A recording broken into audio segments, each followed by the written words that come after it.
What's up, everybody? Justin here. I'm back with a new episode of The List. Episode, 49 or something. Maybe it's 48. I'll put it in the description. On this episode of The List, I'm going to talk about the WWE new releases. They've released some talent, and it's pretty damn sad. Two of the talents, I'll admit, I won't miss two of them because they haven't been on TV forever. But one of them I'm really going to miss. And you can probably guess who I'm talking about. She's from Australia. She's been with WWE pretty long. And I really miss Emma a lot, because I was a big fan of her and a supporter of hers. So I'm going to talk about that, the releases, and I'm going to talk about this stupid little Lio Rush. And I'm going to call him Little Lio Rush because you're a stupid idiot. You're ignorant, you're immature for what you tweeted today after you heard about Emma being released. You thought it'd be funny to make a joke about Emma losing her job? You're an idiot and an asshole, and you're immature. So Lio Rush, NXT newcomer, the guy's a great athlete. Very good talent, but the guy's like a video game wrestler. Guy just bounces around, does flips like he's in a video game. Not that great of a worker. The guy's overrated, my opinion. Lio Rush is overrated. The guy's only ever going to be a cruiserweight. If Lio Rush goes to the main roster, I guarantee you he won't be used against main roster guys that are not cruiserweights. He won't be put up against main event top stars ever. He'll be stuck in the cruiserweight division forever, like Neville was and like Austin Aries was. So Lio Rush, you might think when you're on the main roster that you're good enough to go against non-cruiserweights, but that's not going to happen. You're not going to go against non-cruiserweights as long as Vince is in control. And you're smaller. That's why I'm calling you Little Lio Rush. You're smaller than Neville and Aries. You're really small. So, Lio Rush's tweet, damn disrespectful and not funny. Not funny. He says, I guess these are the things that happen when you're not. And he put in capital letters, not. Or he put truly in capital letters. He goes, I guess these are the things that happen when you're not truly ready for Asuka. Then he put a question mark, thinking that's funny. No, it's not funny. You're a rookie. Little Lio Rush, you are a little rookie in NXT. You're a rookie in WWE. You need to shut your little mouth. Emma's a veteran. I don't know when you debuted Lio Rush, like 2-3 years ago, but Emma is a veteran. And the sad thing is, now I'm going to talk about Emma's release. The sad thing is, I don't think she asked for it. I don't think she wanted to be released at all. I think she was happy in her position in the company, putting over Asuka twice, and putting over a lot of talent. But WWE did select Emma to work with Asuka at TLC. So anyways, I think Emma's sad about it because her tweet on Twitter after she found out she was released, you want to know what her tweet was? A broken heart. A picture of a emoji broken heart. That is sad. That's really, really sad to think about. her heart's broken because she probably feels she lost her dream job. She debuted, she's actually part of FCW. In March 2011, Shimmer announced that Emma's real name, her last name, Dashwood, that she signed a contract with WWE in July 2011. She made her wrestling debut in 2007. So she's a veteran. She's been wrestling 10 years. She's a veteran, and little Lio Rush, you need to respect her and quit being immature. That is really immature. And I guess he apologized. Peyton Royce, I'm sure she's a good friend of Emma's, fellow Australian, put out a tweet going against what Lio Rush said. She said, "Wow, kid, didn't you just get here? ? Professionalism goes a long way." And Sean Waldman, X-Pac, he expressed disappointment in what Lio Rush tweeted. X-Pac said on Twitter, he said, "Sad to see this from you." Talking about what Lio Rush said about, thought it was funny that Emma is released. It's not funny that she lost her job with WWE. I guess they thought they had to make these cuts and these releases, that they had to do it. But why couldn't you do it to some talent in NXT at the Performance Center that's not even on TV yet? You could have released them. Why'd you have to release Emma? Why? I don't agree with it. It's a bad decision. Stupid decision. Really bad. I'm going to really miss seeing Emma on WWE TV. I'm going to miss it. Even though she lost all the time, I still enjoyed seeing her. But in the future, wherever Emma goes next, she doesn't even have to wrestle anymore. She could just, she's good looking enough, she could just model. She could seriously just model and make a ton of money doing modeling for swimsuits or something. But I would hope Emma would keep wrestling. She could go to Australia.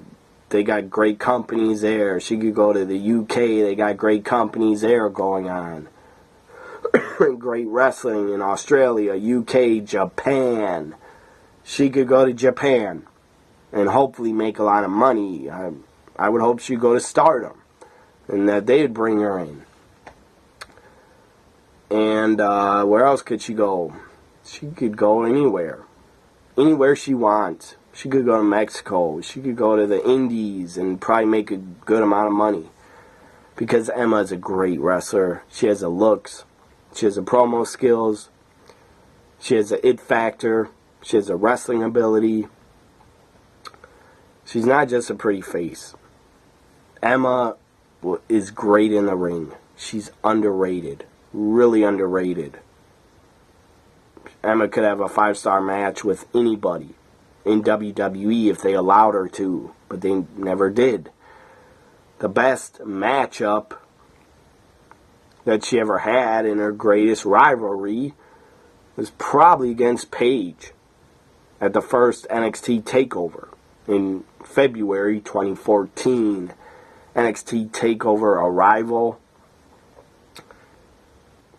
That's probably the greatest match in her WWE career, was Emma against Paige for the NXT Women's title in February 2014.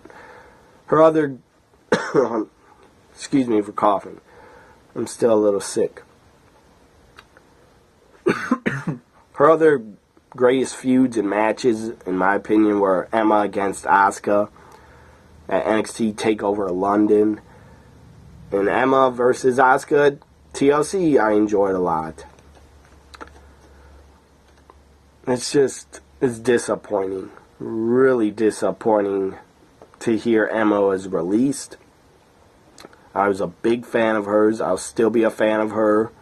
I'll still support her wherever she goes. I'll be a fan of her, and I'll try to watch her matches wherever she goes. It's just disappointing. And WWE, you really dropped the ball. WWE, you really dropped the ball with Emma. You could have done so much more with her. You brought her on the main roster in 2014, 2015. January 2014, she made her first appearance on the main roster, and she would appear in the crowd. And then she came out on the main roster with her NXT gimmick, she would do her dance. And I thought that gimmick was pretty entertaining. But then she got a better gimmick. She went heel. She got more evil. She'd wear purple lipstick, the Top Gun sunglasses when she took on Emma at TakeOver London. Then her character got a lot better. She returned to the main roster in 2016 and 2017. She got to work a WrestleMania, I believe, not just the pre-show, I think a match was on pay-per-view once. So anyways, WWE, you really, really misused Emma. Big time. Misused her a lot. She should have been at least a one-time champion on NXT, Raw, or SmackDown. She should have been a one-time women's champion because she's that good. Emma's underrated. And she'll land on her feet. If she decides to keep wrestling, she'll do very well. She could go back to Shimmer. She could go to Japan, Stardom. Stardom is a women's company in Japan. It's very good. I really enjoy watching it. She could go to, I don't know where else, a lot of indies. UK's on fire, indie wrestling companies. Australia's on fire. There's a lot of places to go. So Emma, I loved you in WWE. You were misused. I'll miss you in WWE. Thank you, Emma. Thank you, Emma. Now to the other release. The other releases are Darren Young and Summer Rae. Darren Young and Summer Rae.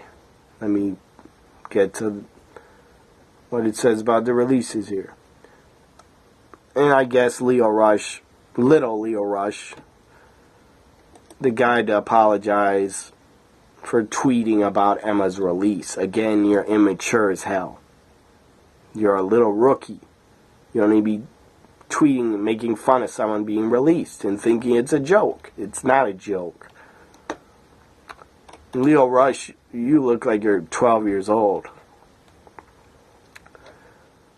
So, what did he say? His tweet was deleted about Emma because he got a ton of negative responses from his followers and WWE personalities. He tweeted, or he debuted. I'm sorry. I just can't get over this cough. Leo Rush made his NXT debut a month ago, and he says, "I'm sorry if you were offended." And then he goes and says he's saddened that his tweet was completely blown out of proportion. Rush says he respects Emma, would never mock somebody for losing their job, and wishes her good luck. Well, you're still mature. The guy put out a really long statement. I don't know where that's from, Facebook, but he put it on his Twitter. Again, I don't hate Leo Rush. The guy's a good athlete, but I still say he's a video game wrestler. And people will forgive Leo Rush. But you're still really immature, and you shouldn't have tweeted something that you thought wouldn't be looked at as making fun and attacking Emma. You shouldn't have done it in the first place. Dash Wilder, he tweeted about it, saying that Leo Rush, you're so busy trying to be a comedian, you forgot. You forget. You're a dumbass. Jack Gallagher tweeted says apologizing because people didn't like your joke. Not for joking about someone losing their job. Also, try the English classes at the PC. Damn, Jack Gallagher ripped into him. Then WWE Buddy Murphy, I guess he's still under contract. He put out a gif of some old guy, I believe, shaking his head. Like, you're really dumb and immature. And you are. Leo Rush, I hope you learned your lesson. I hope you got attacked by a lot of Emma fans. Because you deserve to be attacked for doing that stupid tweet about her. It's not a joke that she lost her job. I'm sure she's damn upset about it. Go to Emma's Twitter. She put out a broken heart emoji. That tells you she's not happy about having to leave. So Darren Young, Summer Rae released. That's my next topic on the list. Darren Young, the guy's a good wrestler, good athlete. But he hasn't been seen on TV for like 2 years. I know he injured his elbow really badly. And before he injured himself, he was with Bob Backlund. That was odd. That was a weird fit. So WWE.com released Emma. And now they mention that Darren Young and Summer Rae also are no longer with the company. They wish him the best in their future endeavors. Darren Young, I don't know what he wants to do. Guy could probably make money on the indies. But he's not that big of a name. He's not a big name like Austin Aries or Neville. Darren Young has been with the company since 2005. Very long time.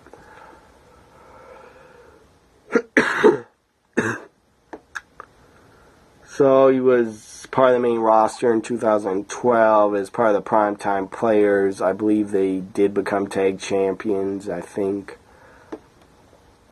Summer Rae's been with the company since 2011. She was part of the Total Divas cast member for the second and third season.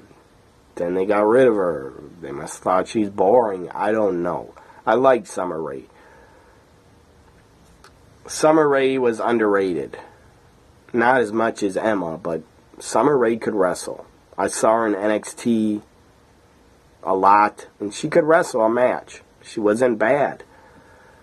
Summer Rae was not the biggest thing she did in her WWE career was probably the storyline with Rusev and Dolph Ziggler, where Summer Rae started dressing like Lana, and they were in a love triangle. It was a bad storyline. And Summer Rae was acting like she was Lana, dressing like her, and Lana was with Dolph Ziggler. It was stupid. That's probably the biggest thing she did because WWE dropped the ball with Summer Rae. They misused her terribly. Terribly misused her. She hasn't been on TV in like a year and a half or 2 years. They've just been paying her to sit home, do nothing. Or sit backstage, do nothing. I don't believe she's appeared on Main Event to work any matches at all for 1 or 2 years. Sad. Sad and pathetic that WWE misused Summer Rae. And some might have not been fans of her. But I thought she had talent. She had wrestling ability. She had the looks.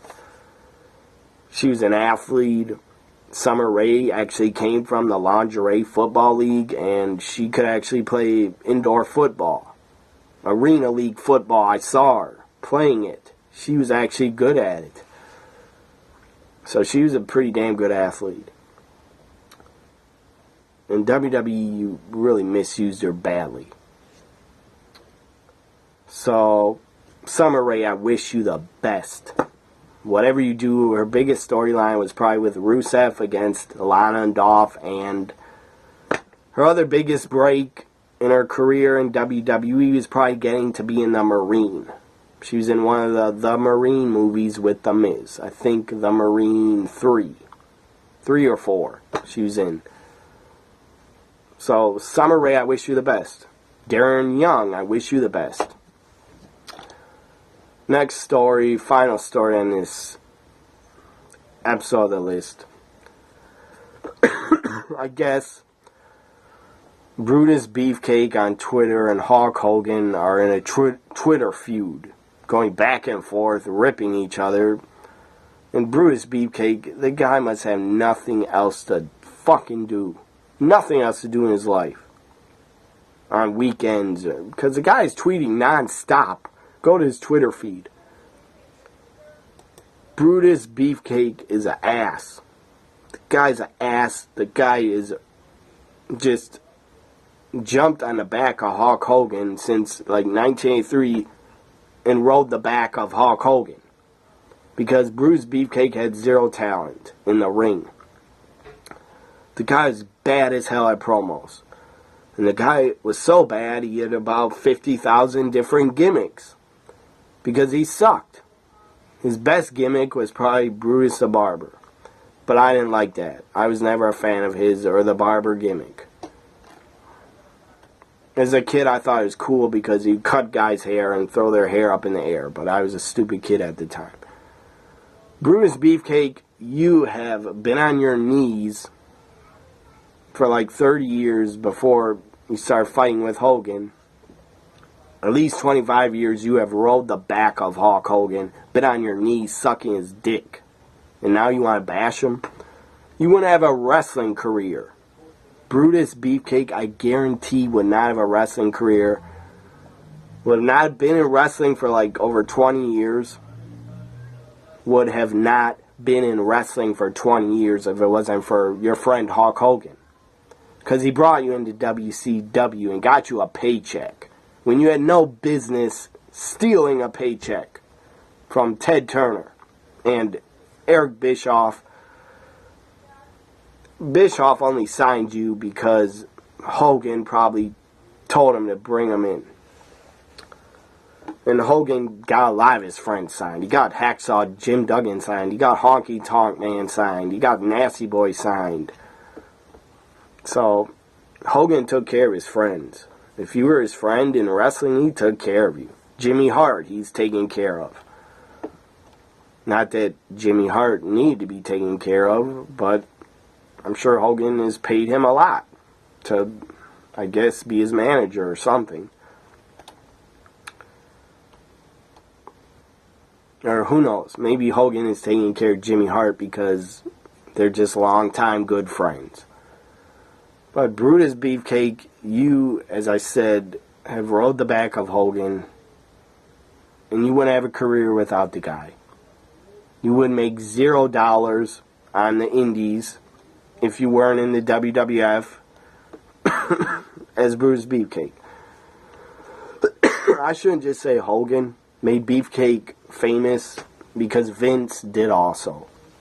But I don't even think Vince liked the guy. Linda McMahon is the one that gave Brutus his name, Beefcake. She thought that name Brutus Beefcake. So for some reason, Linda McMahon liked him. Probably because he looked like a cheap rip-off of a Chippendales dancer, and he couldn't fucking work. I don't like Brutus Beefcake. I don't think the guy's any business. He could be mad at Hogan all he wants, but the guy's no business bashing him, starting a Twitter war with him like he's a 12-year-old. It's pathetic. It's immature. Brutus Beefcake, you need to stop this shit. Anybody can call out Hogan. But Brutus Beefcake is overdoing it. Go to the guy's Twitter account. At Brutus Beefcake _. Look at his tweets. Every single one of them is about attacking Hulk Hogan. And then he's retweeting articles about him and Hogan in a Twitter war. The guy's a fame whore. Hogan doesn't need to be a fame whore because the guy's already super famous, most recognizable face ever. Hogan walks out of his house, everybody on this planet, wherever he goes, I'm just saying, anybody can recognize Hogan wherever he goes. Beefcake, you can go probably anywhere, Walmart or somewhere, nobody will recognize you. I doubt it. Or care. So anyways, Beefcake, it's enough tweeting about Hogan. You look like a jealous ex. I guess you guys had a bad breakup, aren't friends anymore, I don't care why. Hogan will always be a bigger star, and Beefcake, you would be nobody without Hogan and Vince. You would be nobody. So he's putting out tweets, Hogan's picture from like the late 80s and Beefcake at airports. It's stupid. Anyways, Beefcake, shut up and stop tweeting about Hogan. I could see if you put out like 5 tweets, but you put out like 20. You're obsessed. And it's sad. Anyways, this ends this episode of The List. Hope you enjoyed it. Bye for now, everybody.